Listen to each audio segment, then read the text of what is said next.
ஸ்டாலின் என்ன சொன்னாரு? எஸ்ஐஆர் பணி மேற்கொள்ளப்பட்டது.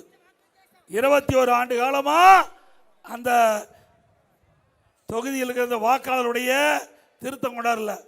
இப்போ கொண்டாந்தாங்க. என்னென்னலாம் எதிர்த்தாரு? திமுக காரன் செத்து போனவங்களாம் ஓட்டு போட ஆரம்பிச்சிருவான். செத்து போனவங்களாம் குழியில் எழுந்துச்சு வந்து ஓட்டு போட்டுக்கிட்டு இருந்தான்.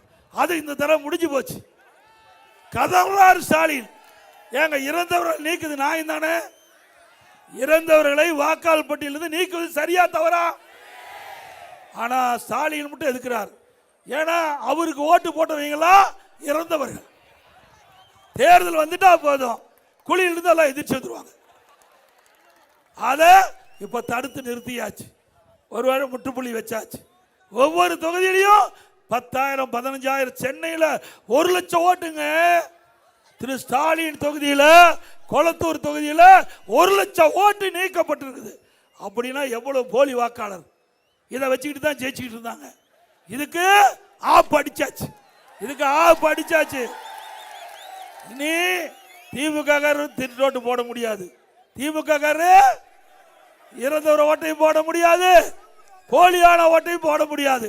எஸ்ஐஆர் பணி சரியாக எடுக்கப்பட்ட காரணத்தினால வாக்காளர் பட்டியலில் தகுதி வாய்ந்த வாக்காளர் இடம் பெற்றிருக்கிறாங்க. அதனால வருகின்ற சட்டமன்ற தேர்தலில் உண்மையான வாக்காளர்கள் வாக்களிப்பார்கள். நம்முடைய வெற்றி வேட்பாளர் பல்லாயிரக்கணக்கான வாக்கு வித்தியாசத்தில் வெற்றி பெறுவார். இன்றைக்கு திரு ஸ்டாலின் குடும்பம் மட்டும்தான் தமிழ்நாட்டில் வளமா இருக்குது. திரு ஸ்டாலினுடைய குடும்பம் மட்டும்தான். வேற யாராவது நல்லா இருக்க முடியுதா? இருக்க விடுறாங்களா? எல்லா இடத்திலும் லஞ்ச லாவண்யம் தாண்டம் ஆடுதா இல்லையா? Collection commission corruption, collection commission corruption. இந்த ஆட்சியில் அதுதான் நடக்குது. வேற எந்த சாதனையும் இல்லை. நல்லா திமுக காரன் குண்டு குண்டு ஆயிட்டான். ஏன்னா எந்த கடைக்கு போனாலும் சாப்பிட்டா பணம் கொடுக்கறது இல்லை. நல்லா புரோட்டா சாப்பிட்றான், வயிறு ரொம்ப சாப்பிட்றான், வேண்டும் சாப்பிட வேணும். அது ஒரு மனிதன் சாப்பிட்றது தப்பு இல்லை. ஆனால் சாப்பிட்றதுக்கு பில்லு கொடுக்க வேணும்ல. அண்ணா திமுக சாப்பிட்டா ஒரு டீ கிடைச்சா 2 டீ காசு கொடுப்பான். இது பொன்மனச்செம்மல் புரட்சி தலைவர் எம்ஜிஆர் கட்சி. கொடுத்து கொடுத்து சிவந்த கருத்துக்கு சொந்தக்கார கட்சி. இன்றைக்கு புரட்சி தலைவர் எம்ஜிஆர் வாழுகின்ற பொழுதும் மக்களுக்கு அள்ளி கொடுத்தார். அதனாலதான் கொடுத்த சிவந்த கருத்துக்கு சொந்தக்காரர் புரட்சி தலைவர் எம்ஜிஆர். இறந்த பிறகும் தன்னுடைய சொத்துக்களை காது கேளாதோர் வாய் பேசாதோருக்கு எழுதி வைத்து இன்றைக்கும் அந்த பள்ளி நடந்துகிட்டு இருக்குது. அப்படிப்பட்ட தலைவன் தோற்றுவித்த கட்சி அண்ணா திமுக கட்சி. மக்களுக்காக இருக்கிற கட்சி அண்ணா திமுக கட்சி. குடும்பத்துக்காக இருக்கின்ற கட்சி திமுக கட்சி. உண்மைதானே? இது இப்படி இருக்க இன்னொரு மந்திரி யாரு? நகர்ப்புற வளர்ச்சித்துறை, குடிநீர் வழங்கல் துறை. அவரு அந்த துறையில முறைகேடு நடந்து அமலாக்கத்துறை ஆதாரத்தோட கண்டுபிடிச்சு இன்றைக்கு சட்டோலுக்கு டிஜிபிக்கு அறிக்கை தாக்கல் பண்ணி அவர் மீது வழக்கு பதிவு செய்ய வேண்டும் அறிக்கை கொடுத்திருக்குது. இதுவரைக்கும் பதிவு செய்யல, வழக்கு பதிவு செய்யல. அண்ணா திமுக கட்சி சார்பா நீதிமன்றத்தில் வழக்கு தொடர்ந்தோம். நீதிமன்றம் அமலாக்கத்துறை ஆதாரத்தோட கொடுக்கப்பட்டது உண்மை. அதன்படி நீங்க வழக்கு பதிவு செய்ய சொல்லி இன்னும் வழக்கு பதிவு செய்யல. அண்ணா திமுக ஆட்சிக்கு வந்த உடனே இதை விசாரிக்கப்படும், சட்ட நீதியா நடவடிக்கை எடுக்கப்படும். இன்றைக்கு அரசு ஊழியருக்கு அல்வா கொடுத்துட்டார் ஸ்டாலின். அரசு ஊழியருக்கு பாவம், அவங்க நம்பிட்டு இருந்தாங்க. நல்ல மனுஷங்க. ஏன்னா எவ்வளவுதான் நம்ம ஆட்சிக்கு வந்தாலும் அரசு ஊழியர்கள் தான் அரசாங்கம் போடுற திட்டத்தை செயல்படுத்த வேண்டும். இன்றைக்கு ஒரு வண்டினா 2 சக்கரம் இருக்குது. ஒன்று ஆட்சியாளர், இன்னொன்று அரசு ஊழியர். 2 சக்கரம் சரியா இருந்தா தான் இலக்க போய் அடைய முடியும். அப்படி அரசு ஊழியர்கள் திமுக நம்பி இருந்தாங்க. எப்படி திமுக என்ன சொல்லுச்சு? கடந்த தேர்தலில் திராவிட முன்னேற்ற கழகம் ஆட்சிக்கு வந்தா பழைய ஓய்வு திட்டம் கொடுக்கப்படும். நாங்க கொடுக்கல. அப்படியே உருட்டல் பண்ணி புதிய உறுதியளிக்கப்பட்ட ஓய்வு திட்டம் அப்படின்னு அறிவிச்சு ஏமாத்திட்டாங்க. திமுக பொறுத்த வரைக்கும் படிக்காதவனையும் ஏமாத்துறாங்க, படிச்சவனையும் ஏமாத்துறாங்க.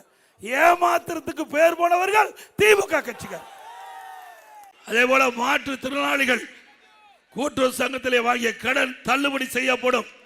நம்முடைய கட்டிட தொழிலாளர்கள் அவர் பணி செஞ்சுட்டு இருக்கிறாங்க, கட்டட வேலை செஞ்சுட்டு இருக்கும் போது தவறி விழுந்து உயிரிழந்தால் அந்த குடும்பத்துக்கு 25 லட்சம் ரூபாய் நிவாரணம் வழங்கப்படும். படுகாயமடைந்தால் 2 லட்சம் ரூபாய் அவர்களுக்கு கொடுக்கப்படும். இது போல பல திட்டங்கள் அதிமுக ஆட்சியில் நிறைவேற்றும். அது மட்டுமல்ல, இப்பொழுது ரேஷன் கடையில் வழங்கப்படுகின்ற அரிசி தரமில்லாத அரிசி இருப்பதாக என்னிடத்திலே புகார் வந்திருக்குது. அதிமுக ஆட்சி அமைந்த உடனே இந்த மளிகை கடையில் எப்படி அரிசி இருக்குதோ அதே தரத்துடன் அரிசி ரேஷன் கடையில் வழங்கப்படும். இனி நீங்க கடையில் போய் வாங்க வேண்டிய அவசியமே இல்லை. ரேஷன் கடை அரிசியே நம்பர் 1 தரமுள்ள அரிசியா கொடுப்போம். எத்தனாயிரம் கோடி செலவானாலும் பரவாயில்ல, ஏழைகளுக்காக இந்த திட்டத்தை அதிமுக அரசு அமைந்தவுடன் நிறைவேற்றிய தீரும். அதே போல அதிமுக ஆட்சி அமைந்தவுடனே இப்ப விலையெல்லாம் அரிசி கொடுக்கிறோம், விலையெல்லாம் பருப்பு வழங்குவோம், விலையெல்லாம் எண்ணெய் வழங்கப்படும். இன்றைய தினம் தமிழ்நாட்டை சுரண்டி பிழைக்கும் குடும்பத்துக்கும், தமிழ்நாட்டை சுரண்டி பிழைக்கும் குடும்பத்திற்கும், தமிழ்நாட்டு மக்களுக்கும் நடக்கின்ற தேர்தல். இந்த தேர்தல் யாரு? ஒரு குடும்பம் வாழ 8 கோடி மக்களை சுரண்டி பிழைக்கின்ற அந்த முடிவு கட்டுகின்ற தேர்தல் இந்த சட்டமன்ற தேர்தல். முடிவு கட்டுவீங்களா? சத்தமா சொல்லுங்க, ஸ்டாலின் கேட்கணும். முடிவு கட்டுவீங்களா? போதைப் பொருள் இல்லாத மாநிலமாக தமிழகத்தை உருவாக்குவோம். இது எங்களுடைய திட்டம். சிந்திச்சு பாருங்க. இன்னைக்கு நாடு அழிவு பாதையில் போயிட்டு இருக்குது. நாடு அழிவு பாதையில் போயிட்டு இருக்குது. இதை காப்பாற்ற வேண்டியது இங்க இருக்கின்ற மக்கள் தான். நீங்க நினைச்சா தான் காப்பாற்ற முடியும். இல்லைன்னா போதைப் பொருள் நிறைந்த மாநிலமா இருக்கிற காரணத்தால 2 வயசு குழந்தை கூட விட்டு வைக்கல. 2 வயசு குழந்தைய கதற கதற பாலியல் வன்கொடுமை செய்யப்பட்டு அதனால அந்த கொலை படுகொலை செய்யப்பட்டிருக்கிறாங்க. அது மட்டும் இல்ல, இன்றைக்கு சிறுமிகளுக்கு பாதுகாப்பு இல்ல, பெண்களுக்கு பாதுகாப்பு இல்ல, பாட்டிமா கூட பாதுகாப்பு இல்ல. இப்படிப்பட்ட அவல ஆட்சி தொடர வேண்டுமா? ஆக ஒரு நல்ல ஆட்சி தமிழகத்திலே மலர்ந்தால்தான், ஒரு நல்ல ஆட்சியை நீங்கள் தேர்ந்தெடுத்து இன்னைக்கு ஒரு நல்ல வாய்ப்பை எங்களுக்கு கொடுக்கின்ற பொழுது இப்படிப்பட்ட நிலைமை முழுமையாக மாறும். தமிழகத்தில் இருக்கின்ற பெண்கள், குழந்தைகள், முதியோர்கள் பாதுகாக்கப்பட வேண்டும் என்றால் அதிமுக கூட்டணி வெற்றி பெற வேண்டும், அதிமுக ஆட்சி அமைக்க வேண்டும். 2 ஆண்டுக்கு முன்பு திரு பழனிவேல் தியாகராஜன் அவர்கள் நிதியமைச்சராக இருந்தார்ல. அந்த நிதியமைச்சர் ஒரு ஆடியோவில் சொல்றாரு. அந்த ஆடியோவில் சொன்ன கருத்து திரு உதயநிதி அவர்களும் திரு சபரீசன் அவர்களும் கையில் 30,000 கோடியை வைத்துக் கொண்டு என்ன செய்வது என்று தடுமாறி கொண்டு இருப்பதாக ஆடியோ செய்தி வந்ததில்ல. அப்பவே 30,000 கோடி இப்ப எவ்வளவு இருக்கும் சிந்திச்சு பாருங்க. அவ்வளவு கொள்ளையடிச்ச கட்சி திமுக கட்சி. ஒரு நிதியமைச்சர் சொன்னா உண்மையா தானே இருக்கும். யார்? அந்த கட்சி, திமுக கட்சி சேர்ந்த திரு ஸ்டாலின் அமைச்சரவையில் இருக்கிற ஒரு நிதியமைச்சரே இப்படி சொல்றாங்கன்னா அதுல உண்மை இருக்குது. உண்மைதானே? இன்னைக்கு அண்ணா திமுகவில் தான் நான் சங்ககிரி சட்டமன்றம் எடப்பாடி சட்டமும் இணைஞ்சிருக்குது. இங்க இருக்கிற ஒருத்தர் வந்து முதலமைச்சர் ஆக முடியுமா? கட்சிக்கு பொதுச் செயலாளர் ஆக முடியுமா? திமுகவில் சொன்னாவே போதும், அடிப்படை உறுப்பு நீக்கிடுவான். அண்ணா திமுக அப்படி இல்லை, ஜனநாயகம் உள்ள ஒரு இயக்கம். இதுல பெரும்பாலும் நேரடியாக என்னிடத்திலே தொடர்பு கொள்ளக்கூடியவர்கள். நேரடியாக நான் அம்மா இருக்கும் போது மாவட்ட செயலாளர் இருந்தேன். அருமையான செல்லப்பன் கடை இருக்கு, அங்க துணிக்கடை, NMS மணி நிற்கிறார். அவெல்லாம் ஒன்றிய செயலாளர் இருக்கும் போது அங்க வந்துட்டு எல்லாத்தையும் பார்ப்பேன். மக்களோடு மக்களாக இருந்து பழகப்பட்டவன் நான். மக்களுக்கு இருக்கின்ற கஷ்டம் நஷ்டம் துன்பம் துயரம் வேதனை முழுவதும் நேரடியாக அனுபவதியாக எனக்கு தெரியும். எடங்கனசால பேரூராட்சா மகடஞ்சாவடி தொகுதியில் இருக்கிற மகடஞ்சாவடி தப்பக்கோட்டை கனககிரி கண்டகுளையும் கண்டமாணிக்கும் எல்லா பகுதிக்கும் என் கால் படாத இடம் இல்லை. ஏகாபுரம் தப்பக்கோட்டை எல்லா பகுதிக்கும் வந்திருக்கல.